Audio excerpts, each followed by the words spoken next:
メタン、大変なのだ。 GPU のメモリをダウンロードで増やした人がいるらしいのだ。ずんだもん、それは古典的な冗談ですわ。メモリは物理的な部品ですから、通信回線を通って増えることはありませんの。僕もそう思ったのだ。デモ記事の見出しが 8GB のカードが 64GB になったって言ってるのだ。その話でしたら冗談ではありませんわ。 NVIDIA CMP170HX という採掘専用に売られていたカードの話ですの。採掘専用ってあの仮想通貨を掘るためだけのやつなのだ。画面をつなぐ端子すらない業務用の板なのだ。その通りですわ。ゲームには使えず、採掘ブームが終わって用途を失い、中古市場で投げ売りされていた1枚ですの。報じられているところでは eBay で$250前後、日本円の肌感で言えば数万円で転がっていた部類ですわね。数万円の板が 64GB。 ちょっと待つのだ。今のゲーム用 GPU って上位でも 8GB から 16GB くらいなのだ。そして同じ 64GB 旧のメモリを正規の業務用アクセラレータで揃えようとすると桁が2つ変わりますの。桁が2つ。その数万円の板をどう改造したのだ。ハンダゴテでメモリチップを乗せ替えたのだ。いいえ、そこがこの話の中心ですの。 CMP&という完全にソフトウェアだけで動く解除ツールですわ。基板には一切触れていませんの。増設スロットも使わず、部品も足さず、報告されている範囲では 8GB が 64GB になったと。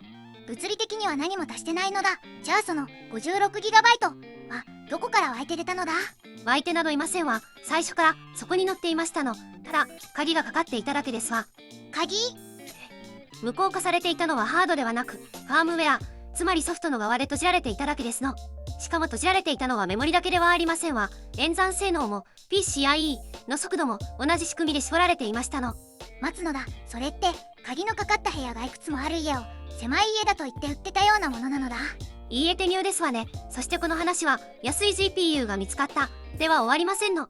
あなたが払っているその値段は一体何の値段なのか、最後にそこへ戻りますわ。まだ納得いかないのだ。鍵で閉じてただけってそんな都合よくメモリが余ってるものなのだ。では構造から見ていきましょう。ここを外すとこの後の話が全部オカルトに聞こえてしまいますの。 CMP170HX は CMP シリーズの最上位で載っているのは GA100 というシリコンアンペア世代の7ナノメートル台ですわ。 GA100、 それどこかで聞いたことがあるのだ。 A100 ですわね。 AI 学習の世界で長く主力だったあの業務用アクセラレータと同じ台ですの。数万円で転がってた板とデータセンターの主力が同じ板なのだ。記事によればそうですわ。そして GA100 の重要な性質がメモリの乗り方ですの。普通の GPU は演算チップの周りに別部品としてメモリチップがハンダ付けされていますわね。基板の上に別々に。写真で見たことあるのだ。真ん中に大きいのがあって周りに小さいのが並んでるやつなのだ。 GA100 は違いますの。1枚のパッケージの上に演算部と HBM2 という積層メモリが同居していますわ。部屋と家具が最初から一体で成形された家と思ってくださいまし。後から家具だけ抜くという作り方ではありませんの。ということは 8GB 版として売られてた板にも物理的には最初からメモリが全部載ってたのだ。そういうことですわ。違いは載っている量ではなく何機を有効にしてあるかだけですの。 GA100 のメモリスタックは合計6機、製品の狙いに応じて5機または6機が有効化されると説明されていますわ。6機で振るなら 80GB、 5機なら 40GB、 数字がつながってきたのだ。そこが後で聞いてきますの。そして NVIDIA が CMP170HX として公式に言ったのは 8GB 版と 10GB 版の2種類ですわ。 80GB 積んでる板を 8GB として売る。なんでそんなもったいないことをするのだ。理由は2つ考えられますわ。1つは製品の値段に段差をつけるため、これは値付けの都合ですの。もう1つはぶどまり CMP170HX は A100 の厳しい品質基準を通らなかった台から作られると説明されていますわ。選別落ちなのだ。つまりどこか壊れてるかもしれない板ってことなのだ。その可能性はありますの。ただしどちらの理由で閉じられたのかは外からは区別できませんわ。覚えておいてくださいまし。なんだか昔もこういう話があった気がするのだ。 CPU のコアが復活するとかいうあれなのだ。よく覚えていましたわね。 AMD フェノム II やアスロン II の頃、無効化されたコアが BIOS の設定で目覚めることがありましたの。あれも同じ構造ですわ。ものは全部載っているとしているのは設定の側だから、設定を書き換えれば戻ることがある。じゃあ僕のゲーム用 GPU も実は設定を変えたらメモリが増えるのだ。無理ですわ。あちらはメモリチップが物理的に別部品ですもの。載っていないものはどうやっても増えませんの。そっか、全部1枚に載ってる GA100 だから成立する話なのだ。その鍵はどうやって開けたのだ？ここからが本題ですわ。まずなぜ普通は開かないのか。 GPU には万人が住んでいますの。万人？チップの中に警備員がいるのだ。ほぼその通りですわ。ファルコンと呼ばれるセキュリティ用の小さなプロセッサがファームウェアの改変を見張っていますの。署名されていない書き換えを引き、設定を勝手にいじられないようにする。メーカーから見れば正当な防御ですわね。まあ誰でも書き換えられたら悪い改造も出回るのだ。守る理由はわかるのだ。ですがこの万人は性能を絞る仕組みも同時に守っていますの。安全のための鍵と値付けのための鍵が同じ錠前ですわ。守ってるのは僕たちなのか価格表なのかわからなくなってきたのだ。鋭いですわね。そしてその錠前が破られましたの。しかも偶然の裏技として見つかったのではありませんわ。きっかけはジョン・プライという研究者が公開した一本の論文ですわ。A カナリー・イン・ザ・クリプト・マイン・リフィッティング・スタック・プロテクション・イン・エイ GPU セキュア・コプロセッサー。長いのだ。GPU の中の警備プロセッサの守りを破るっていう論文なのだ。その通りですわ。ファルコンのスタック保護を回避する道筋を示した研究で、解除ツール類はこれを土台に成立していますの。つまり金庫番が居眠りしたんじゃなくて金庫番の設計図が論文として公開されたってことなのだ。その言い方が一番正確ですわ。だからこれは一度きりの幸運ではなく再現できる手順なのですの。これって違法じゃないのだ。他人の鍵を開けてるみたいでちょっと怖いのだ。感覚としてはわかりますわ。ただ開けているのは自分が買った自分の機材ですの。他人の資産ではありませんわ。当然メーカーの保証や利用規約からは外れますし、法的な扱いは国によって異なりますわ。そこは各自の責任ですのよ。買ったのに自由に使うと怒られるってなんだか賃貸みたいなのだ。持ち主なのに大家がいるのだ。実際記事のコメント欄でも同じ苛立ちが出ていましたわ。金は受け取っておいて使い道は指図するのかと。この摩擦は今回が初めてではありませんの。採掘ブームの頃 NVIDIA はゲーム用 GPU の採掘性能を意図的に落としましたわね。 LHR ってやつなのだ。あれもソフトで制限して後から解除されてまた塞がれての繰り返しだったのだ。制限をソフトでかける以上いつかソフトで破られる。この往復はもう何度も繰り返されていますの。じゃあ他のカードでも同じ手が使えるのだ。 CMP90HX とか 50HX 思ってる人もいるのだ。そこは慎重に見るべきですわ。万人の突破法が共通でも開けた先に何があるかは製品ごとに違いますもの。 GA100 のように全量が最初から載っている台でなければ鍵を開けたところでは切れやすらありませんわ。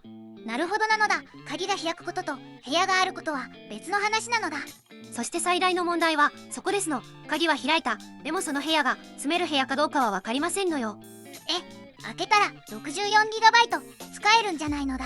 理屈の上ではですわ。 8GB 版なら 64GB、 10GB 版なら 80GB まで開くはずという計算にはなりますの。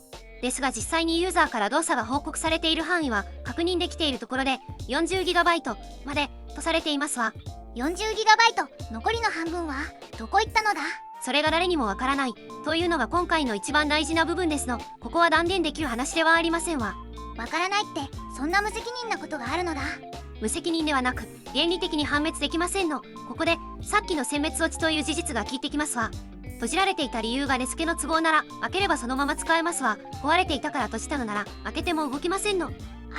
同じ鍵でも後ろが空き部屋か外気かで意味が正反対なのだ。見事な要約ですわ。そして外側からはその板がどちらだったのか読み取る手段がありませんの。じゃあ買う人は当たりか外れかわからないまま金を払うのだ。それ完全にくじ引きなのだ。しかも外れても返品はできませんわ。中古のしかもメーカー想定外の使い方ですもの。さらに厄介なのは開いた直後は動いて見えても負荷をかけ続けると崩れるという壊れ方があり得ることですの。それが一番嫌なやつなのだ。 AI の学習を何時間も回して最後の最後で落ちるパターンなのだ。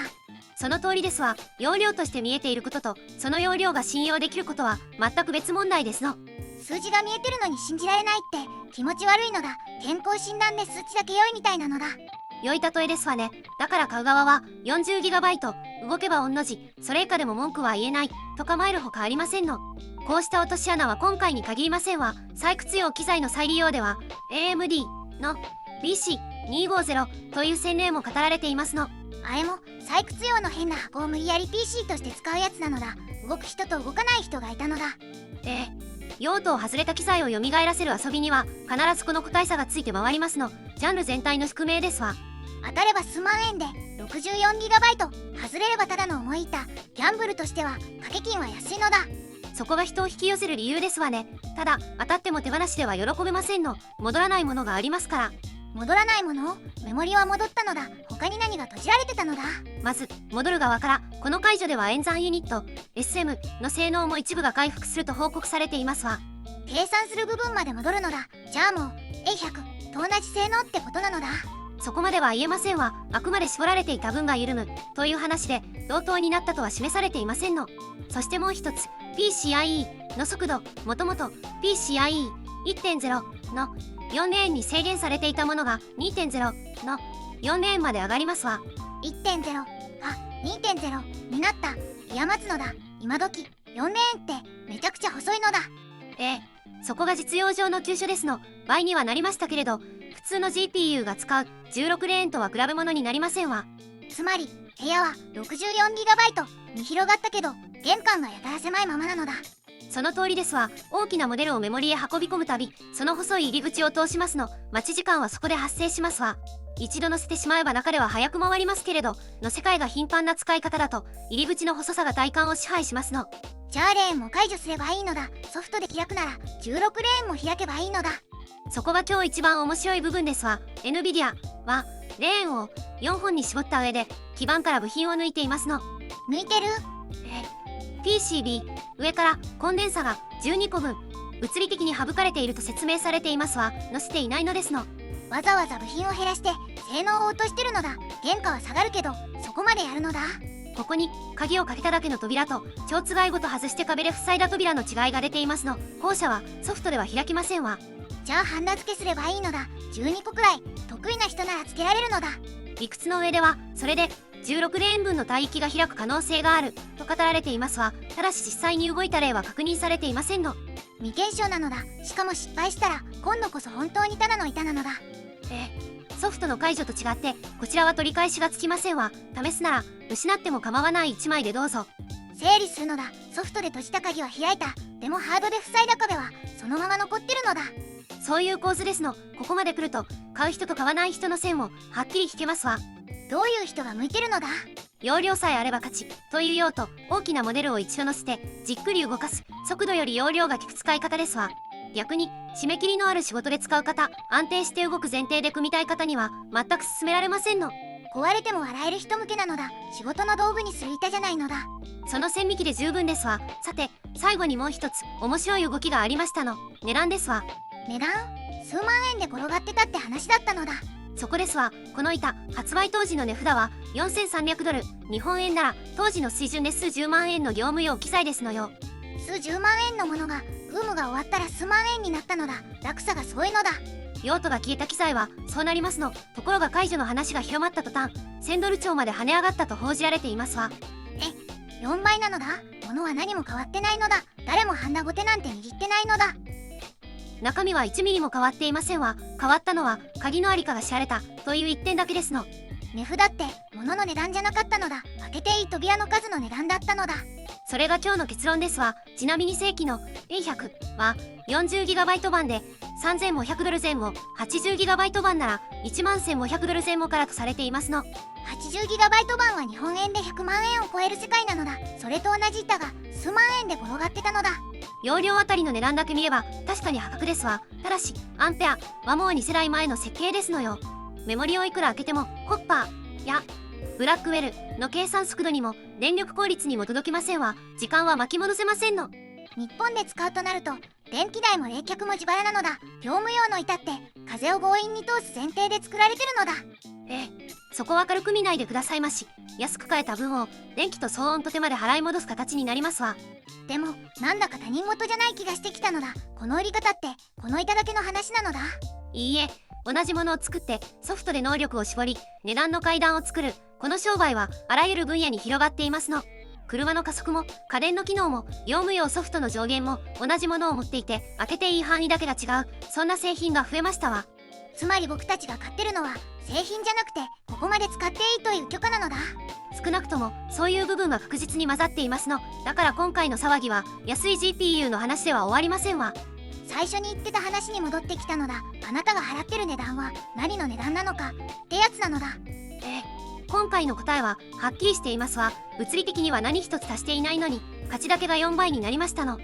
動いたのは値札じゃなくて鍵のありかが知られたっていう事実の方なのだ。その通りですわ。そして鍵をかけた側はこれからも同じ場所に鍵をかけ続けますの。なあメタン、僕の机の上にある1枚も本当は何ができる板なんだろうな。